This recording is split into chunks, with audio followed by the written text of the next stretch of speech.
Bismillahirrahmanirrahim. Assalamualaikum warahmatullahi wabarakatuh.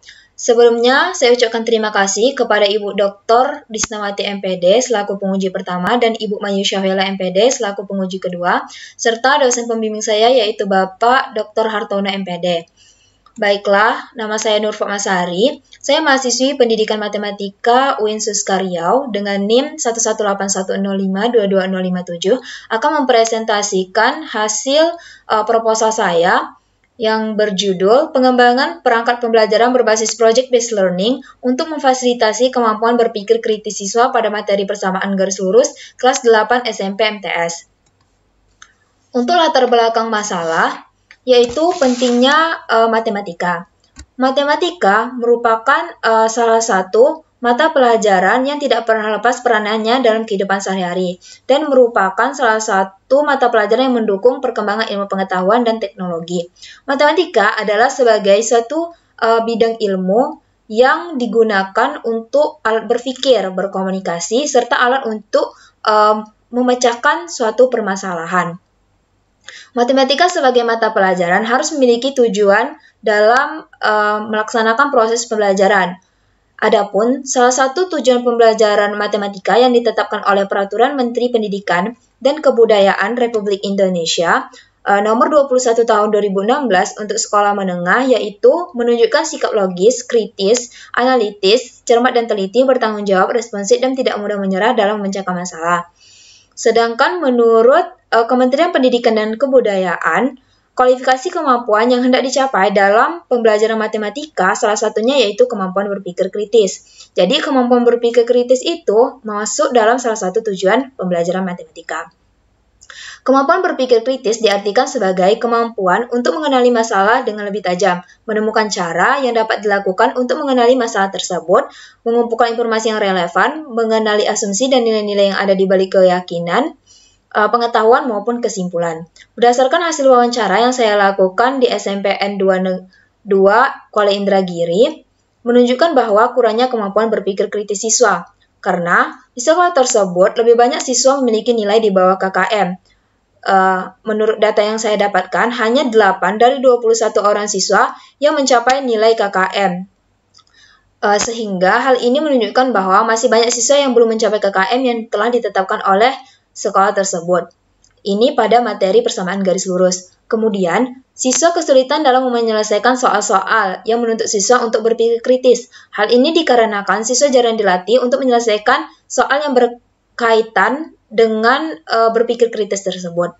Pada materi matematika, terutama pada materi persamaan garis lurus, siswa sering mengalami kesulitan dalam menafsirkan konsep, istilah, prinsip, kurang tepat dalam menggunakan rumus atau teorema dalam menjawab suatu masalah, seperti kesalahan dalam mengubah bentuk persamaan. Kemudian, guru hanya menggunakan buku mata pelajaran atau LKS yang disediakan oleh pemerintah sebagai bahan pembelajaran untuk materi persamaan garis lurus. Oleh karena itu, siswa belum terbantu dalam kemampuan mereka dalam berpikir kritis. Nah, dikarenakan hal tersebut, itu disebabkan oleh perangkat pembelajaran yang kurang sesuai dengan hasil belajar yang diinginkan dan kurang melatih siswa untuk melakukan kegiatan pembelajaran sehingga mengakibatkan hasil belajar siswa tersebut rendah. Hasil belajar siswa yang rendah itu dikarenakan kurang mendukungnya perangkat pembelajaran yang digunakan dalam proses pembelajaran. Proses pembelajaran pada tahun 2020-2021 dilakukan secara online, sehingga proses pembelajaran itu sangat terbatas dan tidak terkontrol, mengakibatkan tujuan pembelajaran juga tidak tercapai. Nah, salah satu yang dapat dilakukan untuk memfasilitasi kemampuan berpikir kritis siswa tersebut adalah dengan menggunakan salah satu model pembelajaran, yaitu model pembelajaran project-based learning. Model pembelajaran project-based learning ini direkomendasikan oleh tim pengembang kurikulum 2013. Kemudian, model pembelajaran project-based learning ini merupakan sebuah model pembelajaran yang menggunakan masalah sebagai langkah awal dalam mengumpulkan dan mengintegrasikan pengetahuan baru berdasarkan pengalaman dalam beraktivitas secara nyata. Hal ini sejalan juga dengan materi matematika, yaitu materi persamaan garis lurus, di mana persamaan garis lurus ini merupakan materi yang penerapannya itu ada untuk kehidupan sehari-hari. Materi persamaan garis lurus ini merupakan konsep awal di mana siswa dapat mengembangkan konsep fungsi yang telah dipelajari sebelumnya. Nah, dalam mempelajari persamaan garis lurus, siswa ini kurang dalam berpikir kritisnya karena penerapan dalam kehidupan sehari-harinya itu masih belum banyak ditemui oleh mereka. Padahal peranan dalam materi persamaan garis lurus ini dalam kehidupan sehari-hari itu sudah ada dan sudah banyak ditemui. Salah satunya dalam bidang fisika, yaitu percepatan dan kecepatan.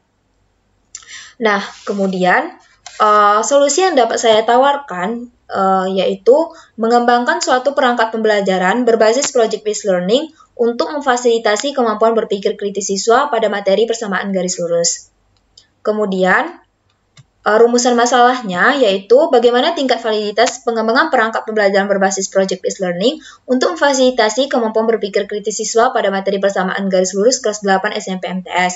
Yang kedua, bagaimana tingkat praktikalitas pengembangan perangkat pembelajaran berbasis project-based learning untuk memfasilitasi kemampuan berpikir kritis siswa pada materi persamaan garis lurus kelas 8 SMP MTS.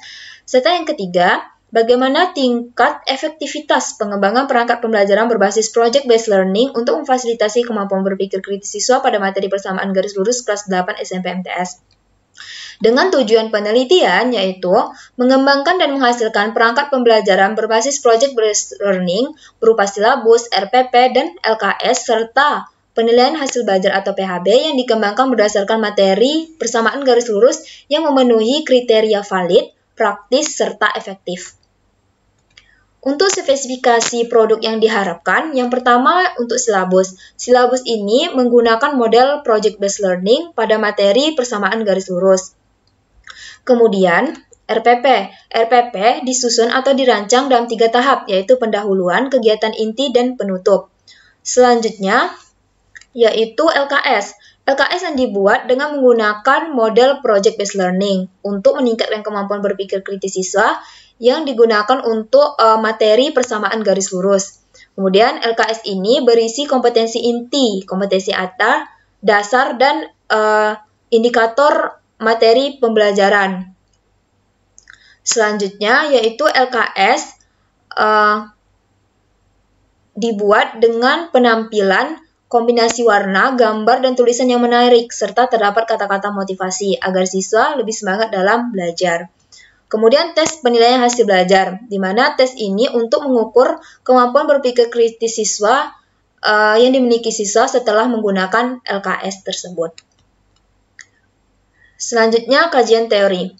Untuk kajian teori, yang pertama yaitu perangkat pembelajaran, di mana perangkat pembelajaran yang akan saya kembangkan yaitu silabus, RPP, LKS, dan PHB. Silabus adalah rencana pembelajaran pada suatu kelompok mata pelajaran atau tema tertentu, yang mencakup kompetensi inti, kompetensi dasar, materi pokok, indikator pencapaian kompetensi, penilaian, alokasi waktu, dan sumber belajar. Sedangkan RPP adalah suatu bentuk prosedur perencanaan yang dilakukan dalam proses pembelajaran untuk mencapai kompetensi dasar yang terdiri dari satu indikator atau beberapa indikator yang dilaksanakan dalam satu kali pertemuan atau lebih. Kemudian LKS adalah kumpulan lembaran-lembaran yang terdiri dari materi, ringkasan, tugas, atau latihan soal, serta petunjuk tugas pembelajaran dalam kegiatan pemecahan masalah yang akan dikerjakan oleh siswa sesuai dengan kompetensi dasar. Dan yang terakhir, yaitu PHB, adalah proses evaluasi terhadap siswa untuk mengetahui sejauh mana kemajuan belajar yang dialami oleh siswa.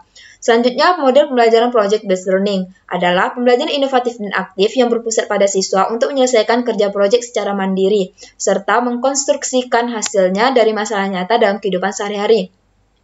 Dan guru mengevaluasi serta memberikan penilaian dari hasil proyek tersebut.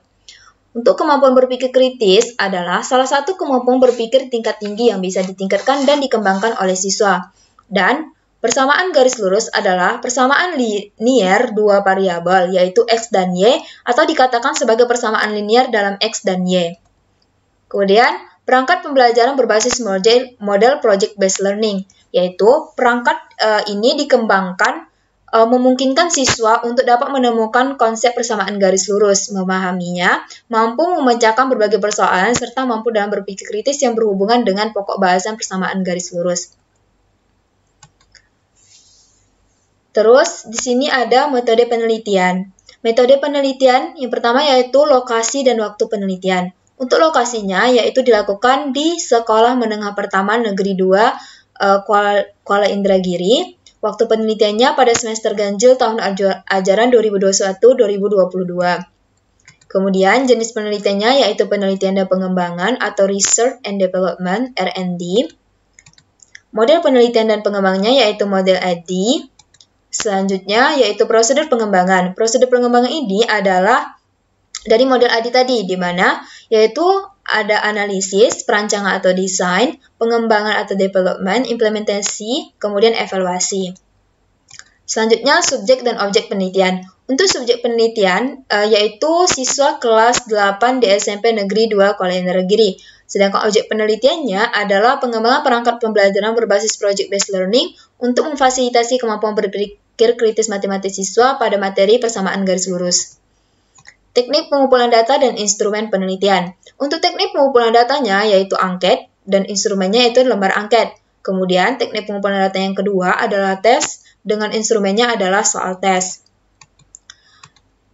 Yang terakhir ada teknik analisis data. Teknik analisis datanya ada dua. Yang pertama analisis deskriptif kualitatif dan analisis deskriptif kuantitatif, di mana analisis deskriptif kuantitatif ini ada 3 analisis, yaitu analisis hasil uji validitas, hasil uji kepraktisannya, serta analisis efektivitas perangkat pembelajaran, di mana analisis efektivitas perangkat pembelajaran ini ada uji T. Nah, sebelum melakukan uji T, dilakukan dulu uji normalitas dan homogenitas. Sekian penjelasan dari saya. Saya mohon maaf apabila terdapat kesalahan. Terima kasih. Wassalamualaikum warahmatullahi wabarakatuh.